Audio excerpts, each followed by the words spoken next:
The road is accessible to all across the globe and a point of contact for all while traveling, be it flying or going by rail. Still, you have to use the road to get to the airport or terminal. So, the road is the first contact for all. Every day we hear of one accident or the other, and the condition of the road sometimes might be the cause of the accident or might not be the cause. As not all good roads are accident-free. There are human faults too.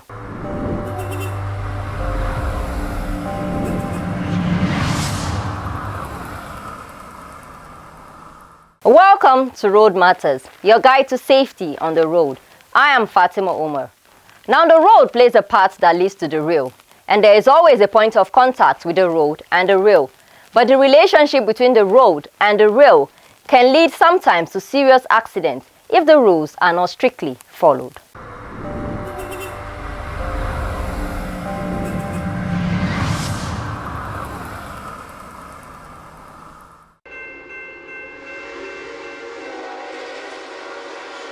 The morning of March 9 started as usual until the report that a train and a Lagos State government staff bus has collided on a level crossing spot at the PW area with lives lost and others sustained serious injuries.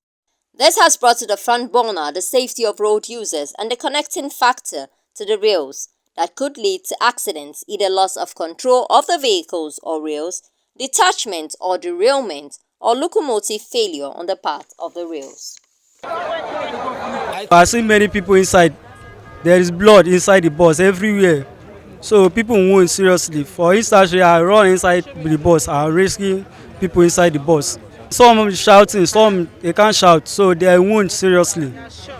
So many of them wound. They wound, not be saying they wound seriously. There's one woman instantly died. I think the BRT driver was unaware that the train was coming. Actually, people were much, and when things happen like that, if you are not strong enough, you can't even look at what is happening.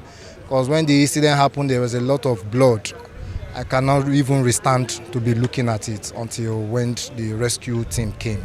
The track, there was supposed to be an gate, something like a gate when, like a barrier. When a train is coming, they block it off totally, because I think the train was given a sign while coming. I think the staff driver think he will be able to maneuver quickly before the train came down. So quite unfortunate for him. In the Chikakoro community in Kubwa, where a train hit a female driver who lost her life while trying to cross in the rail line, has brought attention to this particular community, as motorists always cross the rail to get to town, sometimes getting stuck. With the vehicles getting stuck, it becomes difficult to move. Sometimes it could be late. Absence of a safe base of crossing the rail has increased risks for the community. Many lives could be at risk. There is the need for the urgency of now on the part of the government.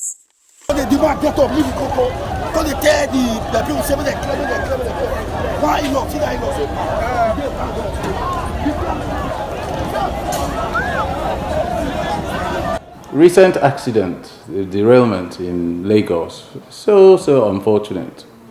But again, these things are predictable. You could actually see them coming. I worked on the Lagos-Ibadan standard gauge project, so I know that corridor fairly well. Now, Lagos is such a congested conurbation, if I may call it that, that you really can't have level crossings in Lagos anymore. Level crossings worked in the past because the traffic capacity was quite low relative to rail. But now we have escalated services. We've now got, where we had just a single narrow gauge track before, we've now got a standard gauge double track running. That's another service, that's a Lagos-Ibadan service. You've got, on the narrow gauge, you've got the Lagos Mass Transit service within that same corridor, and then now you have the red line coming up. So those are 3 different railway services on one corridor. That is a hell of a number of traffic. Now, you really cannot afford to have any kind of grade interface in those kind of situations where you're likely to have trains running, say, every 10 or 15 minutes. And the kind of congestion you have in Lagos means that there are cars piling up at any of those level crossings if you close the crossing. And that puts pressure on drivers to want to get across quickly. And of course, everybody thinks that, oh, it only takes a minute or 2, I'll squeeze through. But as we've seen, it's not that easy to get through. So yes, there are things you can do to physically stop people, i.e. put barriers. But we've seen it happen in many other places, including in Nigeria, that people actually run through the barrier. So they would still break the barrier, unless you've got a barrier that can't be damaged, and it's an impossibility. So you still need to have the solution. It's a human failing. The man is under pressure. Maybe he wants to make more money, or he wants to run more errands, or he's late, and so on. So he's pushed, and he takes unnecessary risks. People will do that all the time.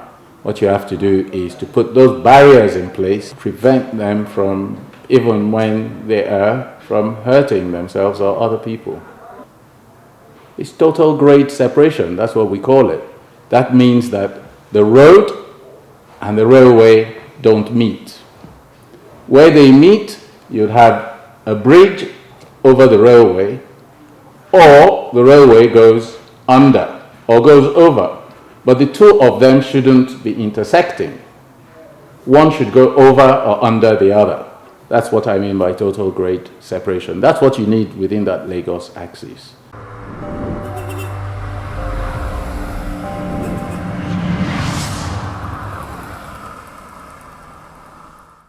Now, the issue in Kubwa, in which the NTA lady sadly lost her life, again, that was a totally uncalled for accident.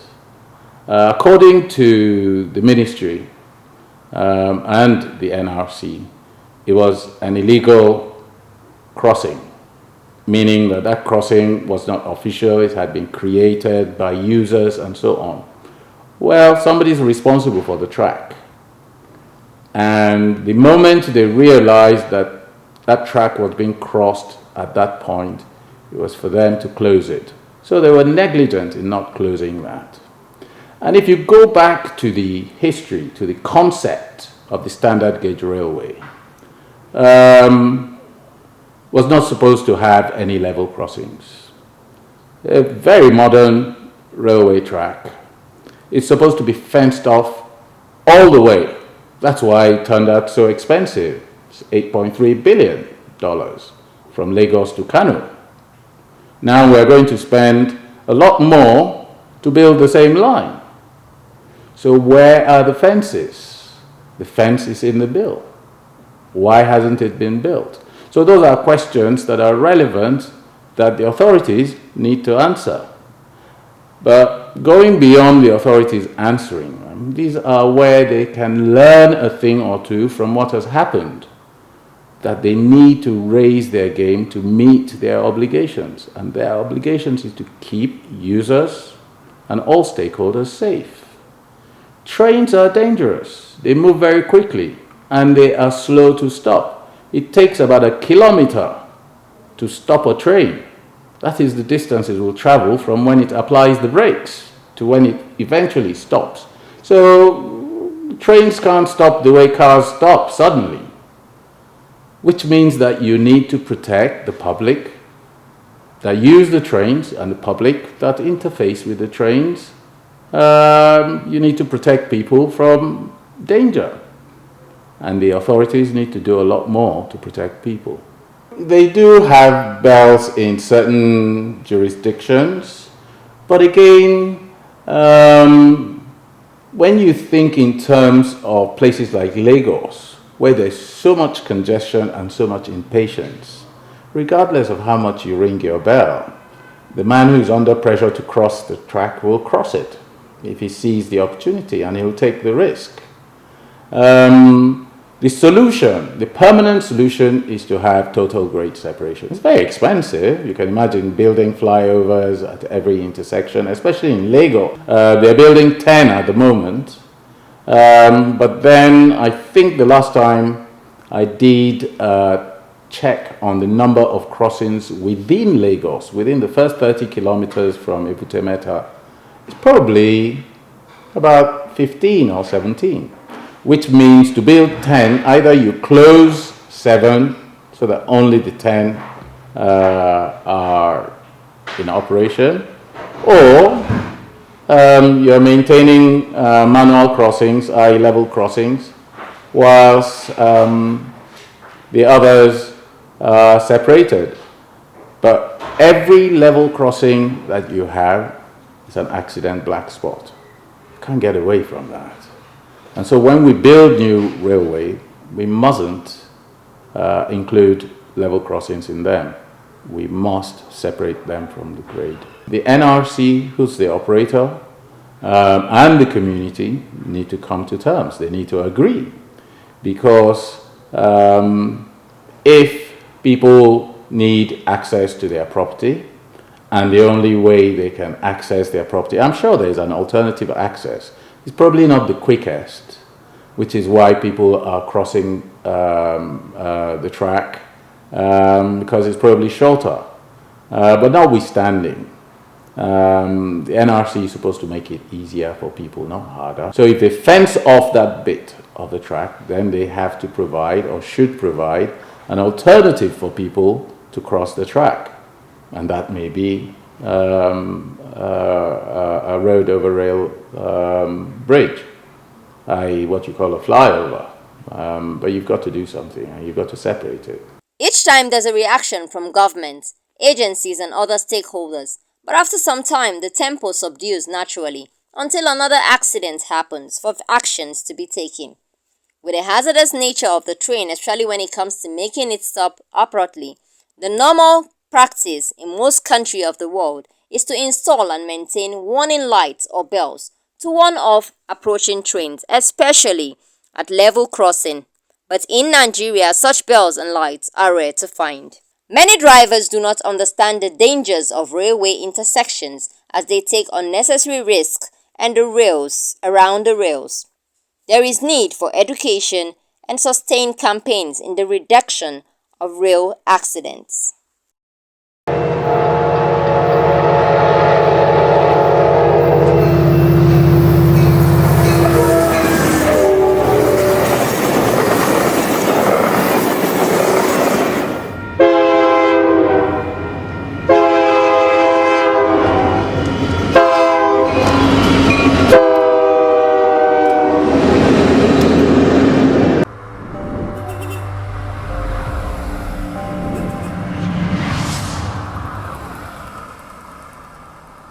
Sustained campaigns and education can reduce rail accidents, and the use of technology as done in other parts of the world.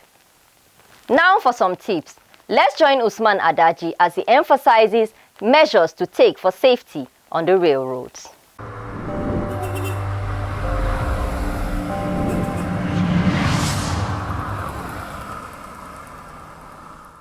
The government need to first put a lot of measures in place. So much measures to forestall it happening. For instance, where there is what we call railroad crossing. Where it's called railroad crossing are points where there is a road crossing the railway, or the railway rather crossing an intersection of the road, or certain parts of the road.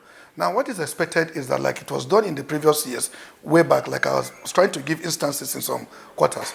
Such places, what is done is there are barricades that are provided that once they envisage a rail coming, a train coming, such barricades are used to block other vehicles from crossing the railway. And once those blockages are done, of course, no matter what it takes, no vehicle crosses that rail until the train passes. Because what caused most of this accident is the fact that some drivers think they can outsmart the train by crossing that intersection before the arrival of the train. And these are trains that, of course, a common bicycle cannot even be stopped by a sudden application of the brake, let alone train that is unstoppable. So we need to bring such measures into place, and of course employ hands that carries out such assignments at such points. Close the rail 10 minutes or thereabout before the arrival of the train at such railroad crossing. That is one. Then two, we are also fond of creating illegal railway crossing. There are a lot of routes that are illegal. Such illegal routes are, Nigerians are fond of cutting corners. I mean, I can quickly outsmart this because of probably hold-ups experienced somewhere, especially by commuters, taxi drivers. They are fond of using such places. So those creation, we should also endeavor to ensure that the necessary relevant authorities do what is possible to ensure that such abnormal railway crossings are blocked. If we are able to do this, I think we will forestall its happening. And another thing that ought to happen also is the fact that Nigerian drivers need to be given very serious orientation. There needs to be a very serious orientation, especially because most of the drivers that uses those roads are people who apply such areas as their business areas. They need to be brought together, given very serious orientation on when and how to apply such routes. Let me give you an instance. For instance, the Kubwa route, we have almost about 2 or 3 routes in a day. Now, there are time bounds. Between 7 o'clock and 9 o'clock, it is expected that a train leaves Kubwa en route to Kaduna. Now, within that period, every vehicle that needs to cross that rail should be stopped within that particular period that will cause that the train needs to use that rail. That is one. But between 2 o'clock or 1 o'clock and 2 o'clock, it's expected that there is another that arrives from Kaduna to Kubwa. Such measures need to be taken. If it is the Idu or that of the Lagos like it happened, we need to be conversant with the timing. And once this timing are noticed, of course, such periods, we do everything possible to ensure that relevant security agents apply precautions around those areas to forestall its occurrence. Except and until we do this, of course, God forbid, we are in for a lot of shockers as we move forward. There is need for Nigerians to do what we call orientation, serious orientation. And these orientations are to be done by the road safety, by the VIOs, by the Nigerian police, and then the National Orientation Agency too, as far as I'm concerned, is not only to give orientation to maybe politicians or other activities, but it is also to go out and look at these areas where certain occurrences are becoming too incessant. They should need to go to those areas and bring the drivers together. Don't forget that most of these drivers, especially where they apply, they have their union. Bring the unions together and then ensure that they're given very serious orientation. Now, for the drivers, most drivers are recalcitrant in nature. They are very recalcitrant that they don't listen to passengers. They tell you we've been doing this over the years. And sometimes it's also possible that they could be on phone. They could be diverted through the use of phones. You want to cross railway, a track, and then you are on phone. You are doing 3 things at the same time. You are crossing the railway, you are driving, you are on phone. And of course, you can't have a divided attention and concentrate and have a concentration. It's not possible. So there is need for very serious orientation on our drivers, particularly those within such areas that need to apply the crossing of railroads. I use the word railroads because where you have a road and a rail crossing is called railroad crossing. So I think such areas we need to pay very serious attention to. Where there are such interchange, there need to be barricades. Such barricades, if you are conversant with Jos, and then of course somewhere in Akwanga, where we have the railway crossing, you will see that what it is today is not what it used to be then. They normally do what we call a diversion, like a roundabout. You need to turn round and round and round before you get to crossing that railway point. Now, between that point, there is usually a barricade. And at that point, once the rain is coming, about 2-3 kilometers for the train to get to that point, they normally blare a very serious horn that could attract the attention of everybody. Such is not usually the case now. So we need to go back to those days where informations are given prior to arrival at that point of railroad crossing. So if we do this, I think we'll get it better. It's not that we're not ready. We are very much ready with, even with the issue of insurgencies, attacking the trains and so on and so forth. I think it's a better option now for transportation than the roads as it is today. So Nigerians are fully ready for it, but we need to put a lot of measures in place to forestall such accidents.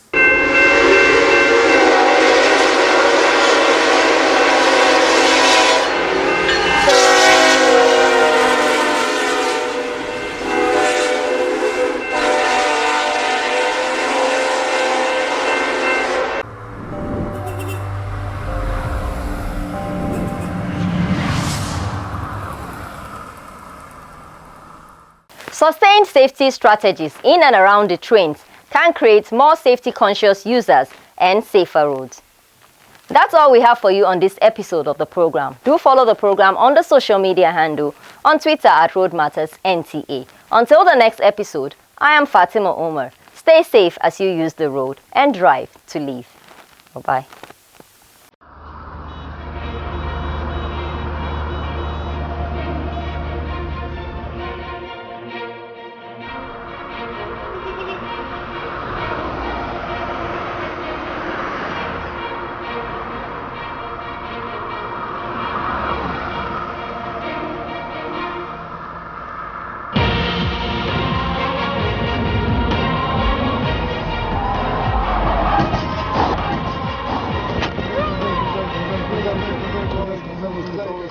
This is